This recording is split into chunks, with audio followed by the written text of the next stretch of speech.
There's a specific moment when building any business where it feels like it's not working. You're putting out consistent content, the effort is backed behind it, yet you're not seeing results. That inquiry form is not filling out. And the more time it takes between putting in that effort and not noticing a return, that is the thing that's going to threaten the livelihood of your business, and actually the fact if it's going to continue and grow. Because our willingness to tolerate that is what's going to determine what you do next. And a lot of coaches give up before the fruits of their labor actually start to fruit. And in this video, I want to share what's significantly helped me grow my business, but it's also helped me help other people raise $4.8 million worth of revenue for their collective businesses by managing our expectations and what we do in these moments. Because you need to know, is it a case of changing strategy, or is it a case of being consistent and letting the work do its thing? And how we handle the mind in that moment will determine the future success of the business. Now, I wish someone had told me this to start off with, but when we put out content, there is a significant period of time that happens in between that. This is basically called latency. So most people, when they put out content, they expect immediate return. And the thing is, it's not one individual piece of content which is going to be the biggest difference. It is really a case of letting the strategy do its thing. You need to let things build up over time and let the meshing actually take hold. Because when you break down the simple statistics of what is happening when you're posting content, you then become aware. Because God forbid how many posts there are a day. I think it's in excess of 1 billion posts going out every single day on the platform. And then you've got to think about, okay, how likely is it people are going to see your content? And off the back of that, when they see it, are they going to watch it? Because that's a very different thing. Are they actually consuming the message? Are they taking it on board? And even if they do watch it, are they going to forget about it? Can you tell me 5 different pieces of content that you saw yesterday? And can you tell me them in the order that you saw them? Chances are that you can't. So when you look at it like that and you're putting out content, it gives you an honest expectation of the impact it can actually have and just what you're up against. And then that can be enough to help you not take it personally. It's not a fact of you yourself. If you're not getting results and the returns you want now, it's not down to your lack of value or lack of interest out there. It can just be the nature of the game in terms of attention. So that is a huge consideration point. So putting out content and the time it takes to then get a signal back, there's a lot of things that happen in between those two stages. And when you appreciate the statistics of each of those micro chain of events, then you start to become a little bit more aware, and your expectation starts to shift. And then another thing we've got to appreciate is this is cause and effect, because latency is how long it takes for a cause to then get a measurable signal back to get the out effect. And this probably could have saved me 5 years if I learned this earlier. Because when I was working inside a mentorship, I was one of the mentors there, and the first year business was really, really good. And the second year, as the market started to establish, the inquiry rate started to drop, and this actually led to one of the founders, I wouldn't say panicking, but it split their focus to look for the next best thing. They were obsessed with arbitrage, and they really wanted to leverage the next arbitrage, where in actuality, we should have just been consistent on what was working, but we constantly changed the focus and the strategy. Every 2 weeks, we analyzed and we pivoted a little bit towards something else. And what we actually did is we kept resetting the clock. We'd move along here, and then every time we made a change, we kept going backwards. Every time we make a change, we kept going backwards. And this will be the same with your content, because most content strategies I see, they're not strategies at all. They're so disparate, and they're not constrained around 1 to 3 maximum problems, because that's how you niche down on the actual problems and the situational issues around that, not a demographic. Because if people look at your content and they look at you at face value, what are you about? And it literally can be that simple. Clarity on what you're here for, what you do. What do you focus on, and what do you specialize solving? And properly nailing that is probably 90% of inquiries, because that helps the right people find you, and that also convinces those same people that you can help them. So, but it takes time. It takes time for that to sink in. We're going to break into that in that the third strategy. But every time we changed our strategy by not being patient enough for this to happen, we kept resetting back to baseline, and this happened for about 2.5 years. So that was a lot of wasted time, a lot of wasted focus. Plus, it's exhausting because you get your hopes up waiting for that next big thing, and then you change too quickly, and then you keep searching for that next silver bullet. And realistically, there's no silver bullets. It's the right messaging adding up over time to go through this to convince people. But you just need things to be consistent long enough with the expectation that there's not going to be a signal back for a little bit of time in order for them to compound. Compounding interest is one example where Warren Buffett made the majority of his fortune after his 50s. And a more direct example here is one of my clients. They earned an extra $150,000 worth of revenue into their business without gaining a client. And the reason they did that is they optimized their content to attract people who wanted to sign up for long term. The real quick backstory was we were doing 90-day packages because that's all anyone ever did. And it's one of the reasons why I hate them now. But they were focused on attracting people who wanted to sign up for 90 days. Their market and their audience and everyone we thought were just only interested in that time period. We wanted to increase retention. We ultimately did, and that's how we earned the extra 150, because we went from an average of 2.8 months with every client to averaging 6.7. And that increase in client lifetime multiplied across their price point and across 70 plus clients, it equals 152, I think, thousand. I can't remember the exact number off the top of my head, but we netted that in a year, purely by extending that lifetime. But the lesson and why it's relevant to this is it took 4 months for that messaging to work. So there was a period of time where we were still attracting people who wanted 90 days, and we were still attracting people who wanted to jump on, and then they, quite frankly, fucked off when their holiday came. They never came back, or some people would just ghost. So we were putting a lot of time and effort into this new angle, this new approach, and it was a change of content and alignment, which took a lot of scripting, a lot of concentration, and there was a lot of temptation to quit, a lot of temptation to drop off here and to stop, or to go back or change or make a change. And just having the diligence to be consistent and maintain focus on that. 4 months later, people came to us, and they still do to this day, saying, I want the 6-month option because I don't want to be this weight again next year. I want to do this properly. I want to exit a diet because I've never thought about it that way. I've always started diets, but I've never exited one properly, and I know I need to do that with you. So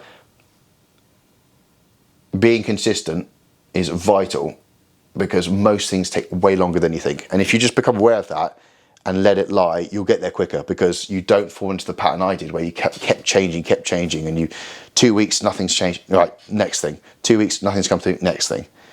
It just having that understanding and expectation that things take significantly longer than you think will get there quicker, because they'll force you not to change. So please remember, things take longer than expected. And the problem with this as well is cause and effect, latency. When you do something, it takes a while for that to actually perform a measurable signal, and memory decreases with time. So you get this, you forget what you've done. And this is where you can end up in a situation where you don't know what's working, because you've changed something, but it turns out the stuff you did several months ago, that's the stuff that needs to maintain. But because you've changed and you don't know exactly what you're doing, you haven't been consistent, you never know what works. And you're left in this clusterfuck scenario of like wondering, what do I do? What have I done? And that is terrible for business, because it's not predictable. Whereas if we are consistent and we know, we measure what works, and by the way, this is exactly what I do with every client I work with. There's a free advice form in the bio if you want to fill that out, if you need clarity on that, because you give me some details, I'll look through your Insta, I'll analyze your profile, and if there's anything you want to know specifically, put that in there and I'll give you dedicated feedback on that specific to you. But it is knowing which curve you're on, because it can work both ways. You can be on latency for stuff to really not work, or it could really work. It's just having that nuanced understanding, and to be fair, sometimes external opinion on knowing which one you're on, which I appreciate is vital to know. This will explain why it takes a long time, because again, knowing the statistics of, well, when you're posting content, is it being seen? Are people paying attention? Are they then looking at you? Are they looking at other people? When they see your stuff, are they watching it? If they're watching it, do they remember it? And then many other pieces of content do they then see after they then watch yours? And to be fair, that is another reason why you need to be consistent on the problems you talk about and the solution that you lead them to, because quite frankly, people need to be reminded more than they need to be taught. And if you stay pedantically, ruthlessly consistent on a core problem of what you fix and a core solution that leads to that, and how your service does that, people in time will start to remember due to the frequency of how often you repeat it. But if you talk about loads of different things, you don't stand out to anyone in their memory of doing anything, because it's just too much. So slightly tangential, but this is what actually happens. When you realize it's not a case of someone seeing you and going, oh, yes, that's exactly what I need straight away. There's different levels of investment in the market. But if you think about it, logically, in order for someone to work with you from being a stranger, first thing you need to do is not hit this over. First thing you need to do is grab their attention. Once you've got their attention, that's not intent. That is literally just maintaining or getting their eyeballs on you. You then need to develop intrigue. You then need to do something with that person to actually make them more switched on to you, start to develop a desire, start to kind of want to know more. And then you need to move them into consideration phase, where they're actually thinking about working with you and what it would be like inside your service. Again, you as a coach, you're not a content creator. You're not just trying to grow a following. It's not all about attention. Yes, this is vital to be seen, but you're trying to get inquiries. So you have to think about these other layers, and this is something sorely missed on so many content strategies. They just don't appreciate what needs to be done at the bottom thing, because some people can get eyeballs, some people can grow a following. I know coaches with over 1 million followers that struggle to pay their bills, that are earning under 2K a month, and it's a core reason. So they need to consider, and then they need to take action. And what this actually means, and how you actually do this briefly, you've got to think about, well, when you get their attention, again, being specific on the problems they're experiencing. This is the argument for niching down, and I'll explain my angle for doing it. Because if you niche down on a problem and the situations around that problem, and you can describe it in such detail that anyone going through that, they recognize themselves immediately, that's going to grab attention. And then to develop their intrigue, if you can explain their problem to them in a new way, or in a way which makes them understand it to a deeper level, that's going to develop their intrigue. And then if you show your process, and if it looks different, or if you reference a solution, and you articulate that in such a way that that solution seems like the thing that they need to focus on. An example of this is my client Adam. His main solution, and the thing he keeps pulling his market back to, is you're not executing progressive overload. If you're building tissue, which is the problem, or more precisely, if you're not building tissue, he focuses on the fact that you're not executing progressive overload. It's progressive overload. It's progressive overload. James Smith, calorie fucking deficit. Adam Northover, progressive overload. So it's just, he is ruthlessly consistent on that. And you'll pick up a theme here: consistency. But it is making people, or reminding them, being consistent on that, to then consider, if that's the thing that I'm not doing correctly, what do I then need to focus on within that? Or if you make them aware of progressive overload, and they then start to kind of really consider it and look at it, they then in their head imagine what it's like working with you. And then the last thing, action, that might just be a client result which clearly resembles what they want. Or the pain of comparison is incredibly a powerful motivator. I think this is the main thing which is driving inquiries from my perspective right now, No bullshit scarcity tactics, just seeing someone else who's similar to proximity to you accelerate past you. That's painful. And that's the main thing which is going to encourage someone to want the same. If they want the same goal and that person has been working, appears to put in less effort, has been doing it for less time, yet they got significantly further ahead, that fucking hurts. And that is the main thing that's probably going to influence someone to do something about it and create that intent. And you can engineer that in your content. But again, if I was only aware of this process happening, it would give me a lot more faith, and it would give me also guidance on, okay, which curve am I on? Because if I'm doing none of these, I might be on this curve. And then it can help move me up onto that one. So knowing this for what it is and how human psychology works and what's actually happening on a meta scale with your content strategy, you'll then start to realize like where the bottleneck is, what's not working, what is, and what do I need to focus on. And the fact that this just bloody well takes time. People have a life, you know, people exist outside your head. Do you know what I mean? Like, you know, you're posting online, someone might see it, you're helping clients, you're in their life for 5% of their week. So much other stuff is going on and captivating their attention, dwelling on their thoughts. And most people are solely fixated on themselves, which is natural. So we're all in our own head. We're not really thinking of other people too much. So in order to make this come across, or actually to impart this on and influence your followers and influence the people watching you, then it takes time, but it also takes precision and accuracy of your message.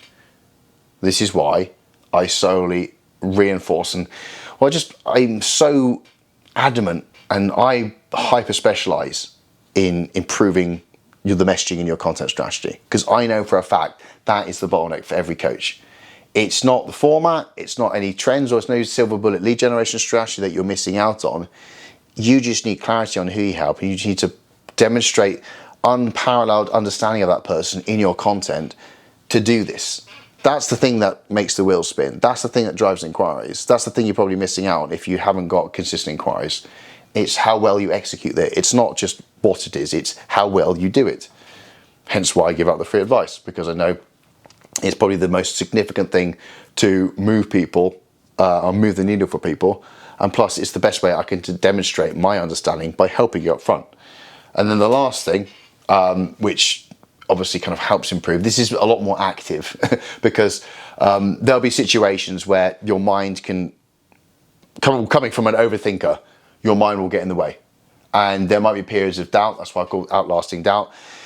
When you're in this period, this waiting zone, and the effect hasn't come back yet, your mind will start to distract you. And the thing that significantly helped me in overcome the doubt, overcome that fear that it's not working, is what is the problem right now? Because your mind is typically engineered to think negatively for survival. So it's very easy to think about the problem. And this is called inversion thinking. What's the problem? What will make it worse? That's very easy to think, okay, what's the inverse of that? What's the solution to that problem? And then what can I do right now to take action? Because this period of quiet and lack of signals is normal. And it feels like it's not working. And it feels like you're failing. And this is where doubt can creep in, and the doubt is the thing that stops you taking action, which you need to continue along this curve. And you need a mechanism to control your mind and thoughts to overcome that doubt and keep the action going. Because the more you take action, the more momentum you get and the better you feel. Whereas the inverse is true. With doubt creeping in, you can get locked into a pattern of overthinking, underacting, and that is a vicious whirlpool because it feeds back on itself. Because the less action you take, the more you overthink, and then the more paralyzed you get, and then obviously the less action you take, the less you put out there, the less effects you're going to notice, and you can get stuck. If you get stuck doing this for too long, then you're just pushing this further and further back, and you won't see any results because you're stuck in your thoughts. And this is something I've experienced when I grew my business, I grew my paint business, and then when I was in the mentorship company. When I actually left that, there was a this was integral for me because I was in a period where I had nothing. My rent bounced 3 times. I wasn't in a good position. And in order for me to put the work out, I had to police my thoughts, and this mechanism, problem solution action, it helped me flip the switch from being stuck in inertia into generating momentum from the action, and then making like bad weeks into bad periods and bad days into bad mornings and bad mornings into bad thoughts, and then bad thoughts into more positive thoughts. It literally is like bringing and constraining it back down. And with that being done, I did quadruple my income within the space of 6 months, in starting from complete scratch.